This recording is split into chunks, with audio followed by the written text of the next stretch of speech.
انتقل رسميا الأمريكي كريستيان بوليسيتش من تشيلسي إلى AC ميلان بقيمة وصلت إلى 20 مليون يورو. انتقل بشكل رسمي جوناس هوفمان من بروسيا مونشنغلادباخ إلى باير ليفركوزن بقيمة وصلت إلى 10 ملايين يورو. رسميا مانشستر يونايتد يتعاقد مع الحارس الكاميروني أندري أونانا قادما من إنتر ميلان بقيمة وصلت إلى 50 مليون يورو. انتقل رسميا الإيطالي دامبروزيو من إنتر ميلان إلى لاتسيو بشكل مجاني. تمت صفقة الإسباني أيوس بيريز قادما من ليستر سيتي إلى ريال بيتيس بقيمة وصلت إلى 14 مليون يورو. رسميا أرسنال يتعاقد مع الإنجليزي ديكلان رايس قادما من ويست هام يونايتد بقيمة وصلت إلى 105 مليون يورو. الأوروغواياني أوغارتي انتقل رسميا إلى نادي باريس سان جيرمان قادما من سبورتينغ لشبونة بقيمة وصلت إلى 60 مليون يورو. انتقل رسميا مانور سولمون قادما من فولهام إلى توتنهام بقيمة وصلت إلى 25 مليون يورو. رسميا انتقل الإيطالي دافيد فراتيسي من ساسولو إلى إنتر ميلان بقيمة وصلت إلى 25 مليون يورو. تعاقد مانشستر يونايتد بشكل رسمي مع الإنجليزي ميسون ماونت قادما من تشيلسي بصفقة وصلت إلى 60 مليون يورو. السويسري غرانيت شاكا انتقل رسميا إلى باير ليفركوزن قادما من أرسنال بقيمة وصلت إلى 10 مليون يورو. رسميا كارلو أنشيلوتي هو من سيدرب المنتخب البرازيلي بعد انتهاء عقده مع ريال مدريد هذا الموسم. انتقل رسميا التركي أردا غولير من فنربخشة إلى ريال مدريد بقيمة وصلت إلى 17 مليون يورو.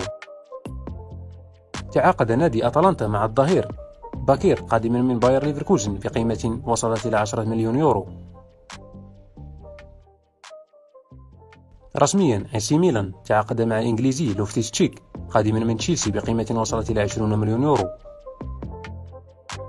أصبح الغابوني أوباميونغ قريب من الانتقال إلى نادي الاتفاق السعودي بقيمة وصلت إلى 10 مليون يورو. انضم رسميا دومينيك سوبوسلاي من نادي لايبزيغ إلى ليفربول بقيمة وصلت إلى 70 مليون يورو. انتقل بشكل رسمي التونسي إلياس سخيري من نادي كولن إلى نادي فرانكفورت الألماني بشكل مجاني. رسميا الإسباني أندريس إنيستا انضم إلى نادي ميامي الأمريكي من أجل مجاورة ليونيل ميسي. انتقل رسميا الإنجليزي هارفي بارنز من نادي ليستر سيتي إلى نادي نيوكاسل بقيمة وصلت إلى 35 مليون يورو. رسميا انتقل مارسيلو بروزوفيتش إلى النصر السعودي قادما من إنتر ميلان بقيمة وصلت إلى 25 مليون يورو. لويس إنريكي أصبح مدرب باريس سان جيرمان هذا الموسم. انتقل بشكل رسمي الإسباني سيزار أسبيليكويتا إلى أتلتيكو مدريد قادما من تشيلسي بشكل مجاني. رسميا انضم الإنجليزي جيمس ماديسون إلى نادي توتنهام قادما من ليستر سيتي. أصبح ستيفن جيرارد المدرب الرسمي لنادي الاتفاق السعودي.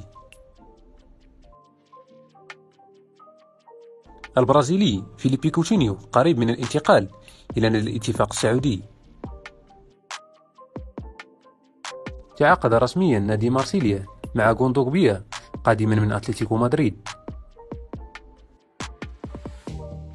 نادي إنتر ميلان في مفاوضات متقدمة مع السويسري سومر من أجل خلافة أندري أونانا في حراسة المرمى. تعاقد رسميا برشلونة مع إلكاي غاندوغان قادما من مانشستر سيتي. الاتحاد السعودي تعاقد مع جوتا قادما من سيلتيك الاسكتلندي بقيمة وصلت إلى 30 مليون يورو. ميلان سكرينيار انتقل رسميا إلى باريس سان جيرمان من إنتر ميلان بشكل مجاني. الألماني كاي هافرتز انتقل من نادي تشيلسي إلى أرسنال بقيمة وصلت إلى 65 مليون يورو. تعاقد إنتر ميلان مع ماركوس توران من مونشنغلادباخ بشكل مجاني. قدم نادي بايرن ميونخ عرضا لهاري كين من أجل الانتقال إليهم هذا الصيف بمبلغ 93 مليون يورو. عرض باريس سان جيرمان كيليان مبابي للبيع، وريال مدريد أكبر المهتمين بالصفقة.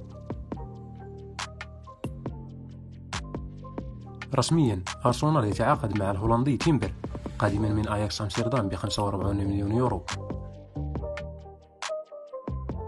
تعاقد نادي أستون فيلا مع مدافع فياريال توريس بقيمة وصلت إلى 40 مليون يورو.